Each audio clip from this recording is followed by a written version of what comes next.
are vegetables. I always thought they were, but they're not. They're fruits. Today's video is all about taking you on a journey about the pros and cons of the cost of living in Baltimore. Meet me on the other side and we shall get started. If this is your first time to this channel and you're moving about or relocating to Baltimore, Maryland or the Baltimore suburbs, I want you to learn about eating, sleeping, working, playing, the good, the bad, the ugly, about living in Baltimore. I do it raw. I'm going to tell you straight up. Then subscribe, tap the bell so you're the first to know about the current market in Baltimore. I got you covered. My name is Mark and we get calls and emails every day from people just like you looking for help on making their move to Baltimore, and I absolutely love it. Whether you're moving in 9 days or 90 days, give us a call, shoot us a text, or send us an email, whatever works for you, so we can help you make a smooth move to the Baltimore area. Let's get right into the pros and cons of the cost of living of Baltimore. And if I seem irritated, I am. I got bees in my sunroom. My wife's coming home from the beach tomorrow, and I had the man out, and he has no clue how to get rid of them. Oh, please, dear Jesus, help me. I need a bee man. Number one on the list for the pros as far as cost of living in Baltimore is Baltimore's centralized location. Look, Baltimore is located smack dab in the middle of the East Coast. We are 45 minutes from DC. We are an hour and a half from Philly. We're 3 hours from New York. We're 17 hours from Florida. You tell me. So Baltimore, here we are, this little old city that you can access all these major metropolitan areas. You can work there, live here. We have highways, unbelievable east, west, going 95 north and south. You have railways. You have BWI Airport. People come to BWI Airport as opposed to Reagan or National Airport because it's more affordable. We're here. Check this out. I just got back from the beach myself. It's 2.5 hours to get to the Delaware shores. If you're in Anne Arundel County, it's 2 hours to get to the beach. That's what I'm talking about. Or to go to the mountains out in Western Maryland, it's 3 hours. So you're centralized. You're right here. You couldn't have a better centralized location than here in Baltimore, than here in Maryland. I'm telling you, you have all that at your disposal as far as visiting, going, seeing. It's right there. Number two on the list for pros as far as the cost of living, people live in Baltimore, but they work in DC because of affordability of the housing. People work in Philly and live in Bel Air, Baltimore suburb. People work in Baltimore and take the train up to New York City because, again, you can live in the urban environment, you can live in the county, have affordable housing. The average rent here in Baltimore, as far as the city and the outlying areas, as far as suburbs, $1,200 to $1,500. The average home price, $325,000 to $367,000. Now, $367,000, you can own a home. You try that in DC, please. Baltimore and the Baltimore area is about financial accessibility to where you can access the American dream of owning a house. That's what's so great about this area, because it's affordable from a housing standpoint. You know, as far as the housing, you're going to have diverse housing options. You got condos, you got row homes, you got duplexes. That was my first house over in Parkville. You got colonial and Victorians from the, oh my God, the Gilded Age, from the Civil War and the Revolutionary War. Unbelievable houses. You got colonials, you got ranchers. So you have all that at your access, all that at your availability of different options as far as the type of house that you want to live in. I live in a contemporary style house. Yes, I love it. So Baltimore also has 15,000 vacant homes, which presents investment opportunities. And you can also access those investment opportunities from a real estate perspective in Howard County, Baltimore County, Carroll County, all touching base here against Baltimore City. Check that out. Number three on the list is all about the money. The Baltimore area has a thriving job market. Baltimore is no joke for employment opportunities. Cybersecurity is probably leading the charge right now. The Peninsula, it's a $10 billion investment in Baltimore. Used to be called Port Covington, and that's where a lot of cyber firms are moving into because they're close to NSA, National Security Administration, Fort Meade, close to DC, close to BWI Airport. They're designating the Peninsula, or rather Baltimore too, as the cybersecurity Silicon Valley of the East Coast. How about that? And that is for real. All those defense contractors, there's demand. Research institutions like the University of Maryland Biopark, right here. They attract scientists and researchers from across the world. That impact on Southwest Baltimore, we call it SWEBO, is real. Johns Hopkins University, Johns Hopkins Hospital, it's a teaching hospital. They bring them in from all over the world, people that are studying, people that are learning, researchers, scientists. So there's big demand in our healthcare industry also. You also have government institutions that are always hiring. Baltimore County, Social Security Administration, Howard County, National Security Administration, Johns Hopkins Applied Physical Lab. You have all these major institutions that are hiring and are looking for you. Number 4 on the list of pros, as far as cost of living, the favorable aspects. Thriving City like Baltimore is no exception. Baltimore's higher education landscape holds a unique position within the city's overall cost of living dynamics, offering an array of advantages that extend just beyond the confines of academia. Love that word. Just say it. Academia.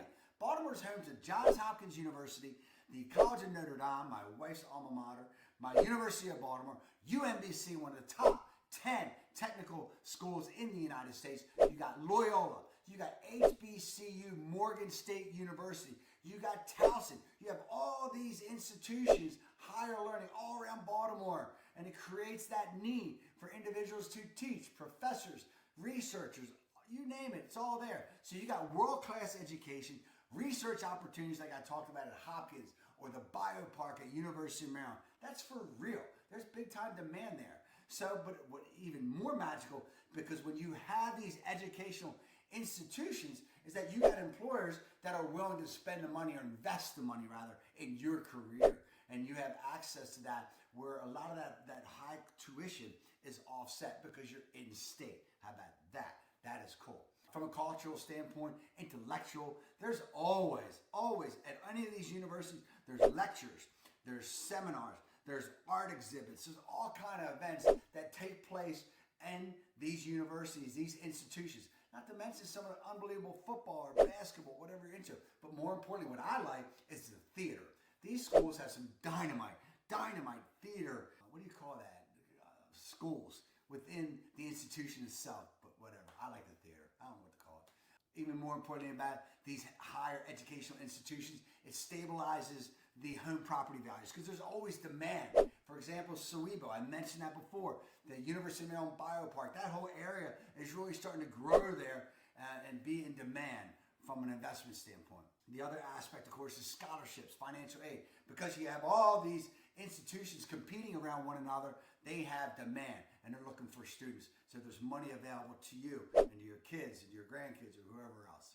Number 5 on the list is the cultural attractions and entertainment. It's affordable here in Baltimore. Baltimore's cultural attractions and entertainment scene, that's going to stand out not only for the diversity, but also for the vibrancy, but also for the remarkable affordability. Please, you can go to Fort McHenry National Monument. It's free. Learn all about the War of 1812. It's free. Got an unbelievable park. You have low-cost options like the Inner Harbor, where you can stroll on the promenade and just hang out. You got Federal Hill. You can just check out the Central Business District. And of course, here we are, Baltimore. We have butt next to the Chesapeake Bay. I consider Chesapeake Bay our backyard playground. Fish, hunt, hike, kayak, sail, paddleboard. I love paddleboarding now. It's unbelievable. It's so calm and serene. And believe me, I like to chill a little bit. I like the paddleboarding. You can also crab or learn how to crab at Sandy Point State Park, and it's free. And of course, if you're not into that, we got museums. Baltimore Museum of Art, Walter's Art Gallery, all free. And even more importantly, I don't know if I might mention this, but Baltimore's got 200 plus neighborhoods. And with that comes cultural festivals and events. AFRAM, unbelievable. Artscape, one of the largest art showcases in the nation. Hunfest tells you all about the pride of Baltimore. We do have Pride Festival. We have Seafood Festival, Ukrainian festivals. We have Italian festivals. You name it. Each neighborhood is unique and has a cultural vibe on its own. So you can check out all that. But it's affordable for you and your family, please. Besides trying to find a B guy or B person to come and help me, moving is right up there with divorce or going to the dentist. And I hate going to the dentist. Please. Anyway, if you're moving, relocating, moving about, whatever. Look, we put together a free moving guide just for you to where you can click it. It's a link. If you don't want to click it, I get it. Not a problem. I don't care. It's up to you. But if you want me to email it to you or text it to you, I could do that too. But see, check this out. This free moving guide, it helps you stay organized. And it's free. Look, I told you to stay for the cons, the negatives, as far as the cost of living. And make no mistake, I love my Baltimore, but I'm raw. I will tell you exactly the good, the bad, and the ugly. And here's some of the ugly about Baltimore. But don't tell me Baltimore has it alone. Because you got Chicago, you got San Francisco. Please, they got people defecating on the sidewalk in San Francisco. I don't know what that is. That doesn't happen in Baltimore. We got other issues. New York, whatever. Every city's got challenges. Please, everybody associates with The Wire. That was 2008. It was fictional. It was real, but it was fictional. Please, 2008. That shit's over with. Number one on the list as far as cons for cost of living, negatives, list of income. This is all about the income disparities. It is true. There's a significant portion of the population that earns less or lower wages, making it difficult for them to keep up with rising costs, inflation, going up.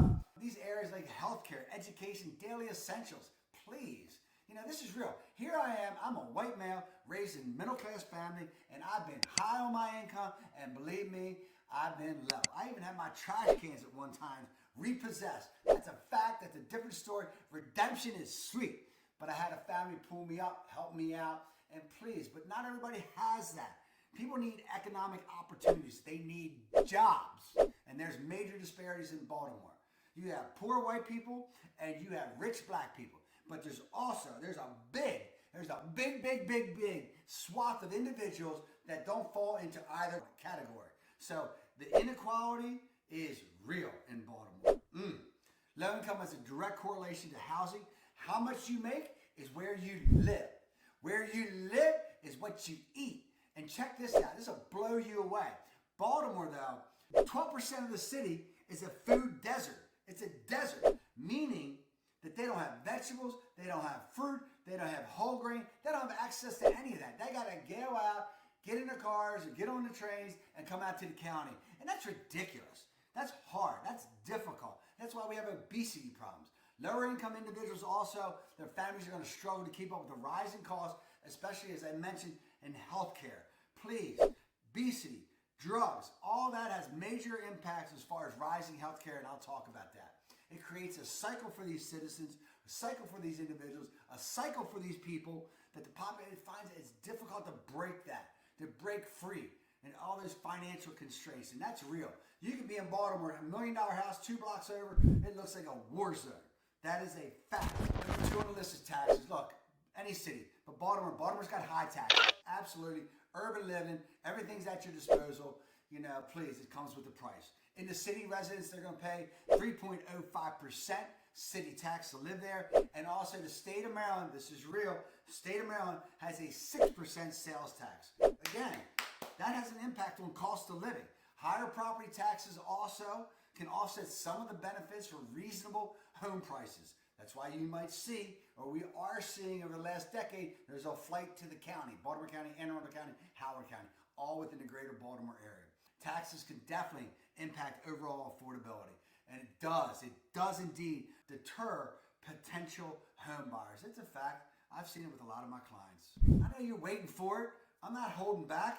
I'm giving you some of the other points. But yeah, crime's a major issue here in Baltimore. Although the numbers are trending down, but murder for the last 5, 6, 7 years, all-time high, please. Has a dramatic impact on the cost of living. Higher crime equals higher security costs. Equals also, check this out, it can add up into insurance premiums. It all matters in the scope of as far as the cost of living and where you live. And the safety concerns definitely nullify property values. I've seen it. I've had clients that lost value in certain areas because of the crime. What about the personal well-being? Crime is a major issue.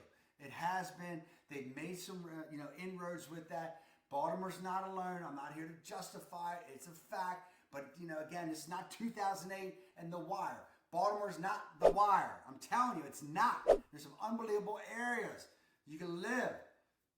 Number 4, I touched on is healthcare expenses. Here we are. We got world-renowned hospitals at our disposal, but they're not free. Two major issues with health in the city are those, as I mentioned, drugs and obesity. And I mentioned it before, there's areas where you can't even go into a grocery store. Just non-existent. People don't have access to that, and it affects their health. And the drugs, come on. You know, you got drug overdoses, heroin, you got cocaine, I guess, whatever all they're into, anybody's into, and it has a major, major impact as far as rising healthcare. And if you're middle America or you're lower income and you have to face that and you're trying to afford that, it's difficulty. You can't afford it. So unhealthy, going back to the eating, unhealthy eating turns all that into obesity. Major, major issue in Baltimore. Not just Baltimore alone, but it's a major issue. So healthcare costs in Baltimore can be a significant challenge, you know, especially if you don't have health insurance. You know, you have access to health care, I'm certain, in one way or another, but how do you get from under that, having to pay it eventually? Please, I don't know. It's difficult. But like I said, I told you I'd be real with you. It just breaks my heart. And it's not just Baltimore in the city, but if you have that urban style and you're lower income, it's real. People are impacted by the healthcare, rising healthcare costs and expenses in Baltimore. It's real. The fifth negative on the cost of living in Baltimore is education. Baltimore public schools absolutely suck. They do. It's a travesty. Do you know here's another, do you know? This is the fourth most funded public school system in the nation, in America, and we have schools where kids aren't learning. We have schools that kids are graduating and don't know how to read. We have schools that don't have heat during the winter. What is that? We have schools going into late spring that don't have air conditioning. That can't happen. So what happens is these families are reaching out, then they're going private. We have unbelievable private schools, but they cost money. That has an impact on the cost of living here in Baltimore. It's just, I can't tell you. It's a travesty, and it's real in Baltimore. Schools they're just atrocious. Public schools in Baltimore are horrible. Horrible. God, fires me up. I told you I was going to be raw, and I did not get stung. I'm still looking around for bees. Anyway, you got to know where to live. You got to know where not to live. I'm going to tell it to you straight. That's why you got to check out my next video, Worst Neighborhoods in Baltimore, and you know it. I love you, Baltimore.